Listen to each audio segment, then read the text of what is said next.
बड़ी सादड़ी में उठे विरोध के सुर। टिकट मांगने वाले सभी दावेदार आए चौधरी के समर्थन में।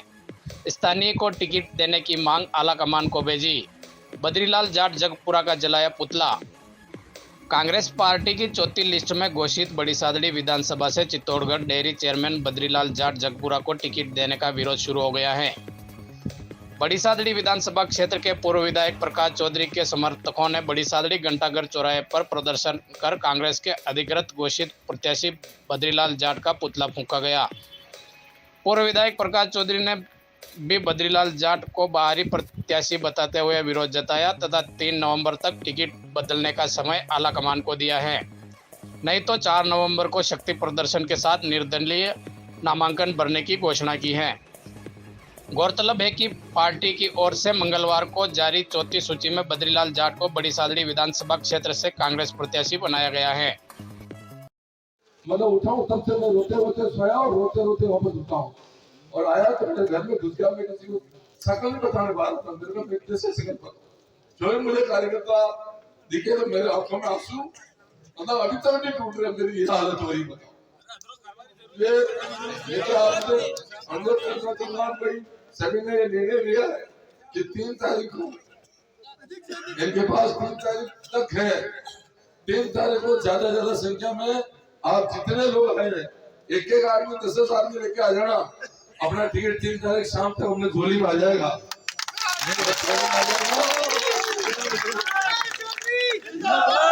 भाई प्रधान साहब ने आपने सबने निर्णय लिया कि 3 तारीख शाम तक टिकट आपके झोली में आ गया, ठीक।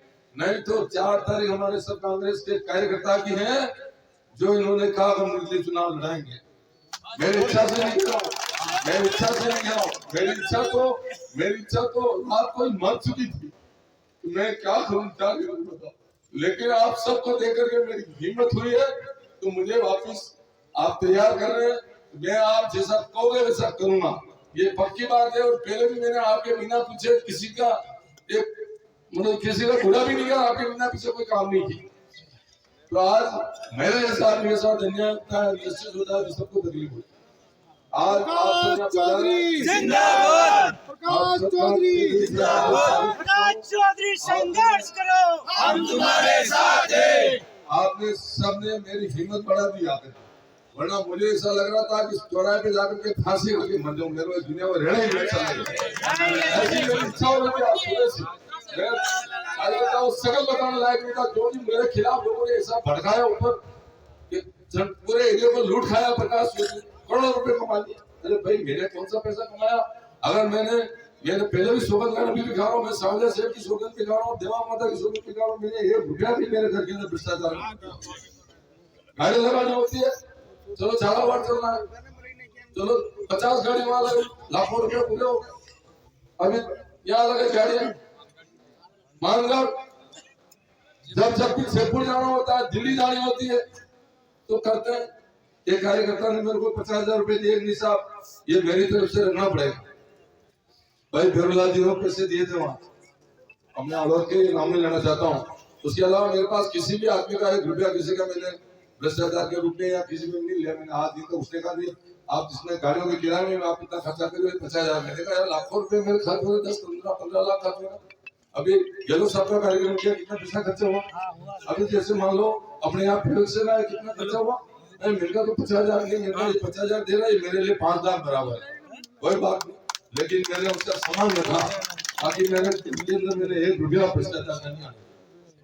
आप सबसे मैं अनुरोध करना चाह रहा हूँ हाथ जोड़ के, अगर आप सब तैयार हैं तो 3 तारीख को आप एक आदमी 10 आदमी लेके आएंगे तो मैं इस बात को मानूंगा कि ना बात होगी। 4 तारीख को अपन वापस फार्म भरेंगे, 4 तारीख को फार्म भरेंगे और आप लोग चुनाव लड़ना तो चुनाव मैं नहीं लड़ूंगा, चुनाव आप लड़ोगे और चुनाव आपको लड़ना है। मैं आपकी हिम्मत करके आ जाऊंगा। बाकी पार्टी का निर्देश 3 तारीख तक हम मानेंगे। 3 तारीख शाम तक अगर पार्टी ने निर्देश दे दिया हम लोगों को क्या कि बाहरी प्रत्याशी में प्रकाश नहीं है और प्रत्याशी होगा तो हमारा स्थानीय होगा और वो भी प्रकाश चौधरी के अलावा प्रकाश नहीं है। इसी बात को लेकर के जो हमारे दावेदार थे, जो प्रबल दावेदार थे प्रकाश चौधरी के बाद जिनका नंबर आना था हनुमान सिंह जी थे, भाई सुरेंद्र चंडालिया जी थे, भाई हमारे उत्सव जी भणावत थे, भाई हमारे नारायण जी मिनारिया, इन्होंने चारों ने मिल करके ये बात कही है कार्यकर्ताओं को, हम सब जो कार्यकर्ता निर्णय करेंगे आपके साथ। अब कार्यकर्ताओं ने निर्णय किया है कि 3 तारीख को ये कार्यकर्ता 3 तारीख तक इंतजार करेंगे। अगर ये टिकट बदलता है तो ठीक, नहीं तो हम 4 तारीख को फॉर्म भरेंगे निर्दलीय। अब 3 तारीख तक तो हम कांग्रेस पार्टी के साथ हैं, ठीक है। 4 तारीख को हम लोग सब फॉर्म भरेंगे और 3 को हज़ारों संख्या में कार्यकर्ता आएंगे। वो केवल इस बात की संदेश लेके जाएंगे हर गांव में कि प्रकाश चौधरी हमारा है, हम प्रकाश चौधरी के हैं और कांग्रेस के लिए काम करते थे, लेकिन अब प्रकाश चौधरी के लिए काम करेंगे। क्योंकि ये डोटासरा जी ने, रंधावा जी ने और जिन जिन लोगों ने आज जिस तरह से बल्कि मंत्री महोदय उदयलाल जी आजना साहब ने, जो हमारे कैबिनेट मिनिस्टर है, इनको कार्यकर्ताओं ने काफ़ी आड़े हाथों लिया है और इन्होंने कहा है कि ये पैराशूट प्रत्याशी हमारे यहाँ नहीं चलेगा। इसके अलावा भी एक बात और कही, भाई जाट समाज की बात करते हैं तो हमारे जाट समाज में हमारे प्रत्याशी और थे, उनको देते। भाई कालूलाल जी जाट भी थे, वो भी प्रत्याशी मांग रहे थे, प्रत्याशी बनने की चेष्टा रख रहे थे, उनको टिकट नहीं दिया। तो जाट समाज के करीब 6-6.5 हज़ार वोट हैं। मुझे उम्मीद है कि वो 6.5 हज़ार में से 6.25 हज़ार वोट मतदाता जाट समाज के मेरे साथ हैं।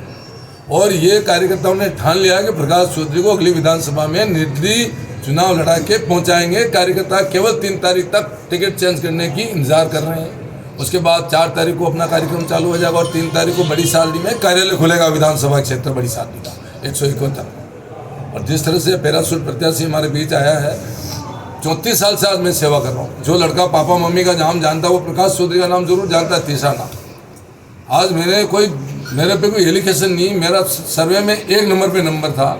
और ये पैसा लेकर के जिस तरह से इन्होंने गद्दारी की है, इनको कांग्रेस पार्टी के नेताओं को और कांग्रेस पार्टी को पूरे देश में इसका खामियाजा भुगतना पड़ेगा। क्योंकि मैं जायसवाल समाज की, अगर समाज की बात करते हैं तो मैं जायसवाल समाज का राष्ट्रीय अध्यक्ष भी रहा हूँ, तो काफ़ी मुझे जायसवाल समाज के लोगों के फ़ोन भी आ रहे हैं। लेकिन मैंने कहा भाई मैं कांग्रेस पार्टी के साथ खड़ा हूँ 3 तारीख तक। 3 तारीख के बाद कार्यकर्ता ने मान लिया है, अगर टिकट देते हैं तो कांग्रेस के साथ रहेंगे, वरना 4 तारीख को हमारी पार्टी चेंज और 3 तारीख दोपहर बाद हमारी पार्टी चेंज। आप निर्दलीय मैदान में जाएंगे या किसी पार्टी के? नहीं, हमारे सब कार्यकर्ता निर्णय करेंगे, उसमें निर्दलीय के लिए निर्णय लिया सभी कार्यकर्ताओं ने। मेरी मंशा नहीं थी, क्योंकि मैं चुनाव लड़ के थक चुका हूँ। 5 चुनाव एमएलए के लड़ चुका हूँ, 2 चुनाव जिला परिषद के लड़ चुका हूँ, 7 में से 4 चुनाव जीता हूँ, राष्ट्रीय समाज का अध्यक्ष भी रह चुका हूँ। लेकिन कार्यकर्ताओं की डिमांड थी कि अगर आप नहीं होगे तो हम पार्टी से इस्तीफा दे देंगे। कार्यकर्ता टूट रहे हैं और कार्यकर्ताओं को जवाब देना भारी पड़ रहा है। बाहर के नेता यहाँ आते हैं, माननीय दिनेश जी जोशी आए थे, हृदय जोशी के सपुत्र थे, बड़ा नाम था। वो चुनाव लड़ने के बाद शकल नहीं बदली, कार्यकर्ताओं को मुझे झेलना पड़ा। 35 साल से मैं उनकी सेवा कर रहा हूँ कार्यकर्ताओं। इसी तरह से गोपाल सिंह जी आए हमारे बीच, चुनाव लड़े साहब। उसके बाद कांग्रेस पार्टी के चुनाव लड़ने के बाद उन्होंने शकल नहीं बदली। तो कांग्रेस के कार्यकर्ता यहाँ चरणोट जमीन बोल रहे थे, कांग्रेस के कार्यकर्ता के चरणोट जमीन नहीं है बद्रीलाल जी के लिए। उनके खुद के वहाँ से चुनाव लड़ सकते थे। बीच में 2 विधानसभा और आते हैं, बेगू भी आता है, निम्बाड़ा भी आता है और आपका चित्तौड़ भी आता है। 3 विधानसभा आती है। और माननीय मंत्री महोदय जी को मैं चैलेंज के साथ कहना चाहूँगा कि अगर वो उनका प्यारा था, कार्यकर्ताओं ने कहा है आज तो बद्रीलाल उनका प्यारा है, क्योंकि आप जानते हो कैसे प्यारा, आप समझ लो है, तो उनको निम्बाड़ा विधानसभा से क्षेत्र से चुनाव लड़ाना चाहिए। आप अपने टिकट कटने का जिम्मेदार मुख्यतः किसको मानते हैं? मेरे टिकट का मुख्य जिम्मेदार माननीय डोटासरा साहब, माननीय उदयलाल जी आजना मंत्री महोदय, कैबिनेट मिनिस्टर हमारे रंधावा साहब और हरियाणा के पूर्व मुख्यमंत्री के सपुत्र माननीय दीपेंद्र सिंह जी हुड्डा साहब। क्यों दीपेंद्र सिंह जी हुड्डा साहब? उन्होंने कास्टेजन के आधार पे उन्होंने टिकट दिया कि हमारे हम सब एक समाज के लोग हो गए, उदयलाल जी से लेकर के रंधावा साहब तक। इसी बात को लेकर के उन्होंने जातिवाद की, जब पैनल में आदमी का नाम नहीं, सर्वे में नाम नहीं, और वो आदमी ऊपर से आके बैठ गया। यहाँ के कार्यकर्ता बर्दाश्त नहीं करेंगे। इस कार्यकर्ताओं का आज आक्रोश था, मैंने किसी कार्यकर्ताओं को बुलाया नहीं, लेकिन आज हजारों की संख्या में कार्यकर्ता आए और मुझे मजबूर किया कि आपको चुनाव लड़ना पड़ेगा, नहीं तो हम कोई सल्फास गोली खा के मरने की बात कर रहा था। वो क्या नाम उसका, कन्हैयालाल मीणा, खड़ा वाला सरफराज की गोली खा जाऊंगा आपके सामने की बात है। काटली खेड़ा का ऐसे बहुत से कार्यकर्ता कोई पेड़ पे चढ़ गए, कोई कि हम आत्महत्या कर लेंगे। अब कार्यकर्ताओं को तो मुझे पहचान ही नहीं आ रही तो आज वो आदमी 50 आदमी के नाम नहीं जानता है, और वो आकर के कैसे चुनाव लड़ेगा?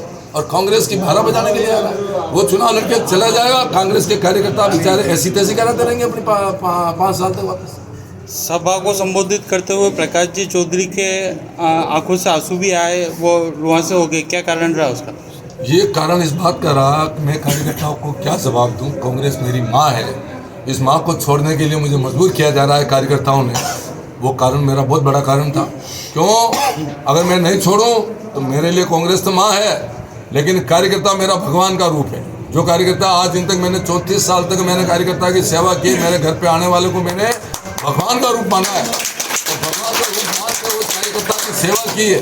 अगर वो भगवान का रूप आकर के मेरे सामने इस तरह से कह रहा है मैं गोली खा लूंगा, मैं मर जाऊंगा, तो मेरी माँ को भी मुझे छोड़ना पड़ा तो छोड़ना पड़ा। इस कार्यकर्ता के आदेश की पालना मुझे करनी पड़ी और करूंगा। 3 तारीख तक कांग्रेस पार्टी के साथ हूँ और 3 के बाद प्रकाश चौधरी कार्यकर्ताओं के साथ। प्रकाश जी चौधरी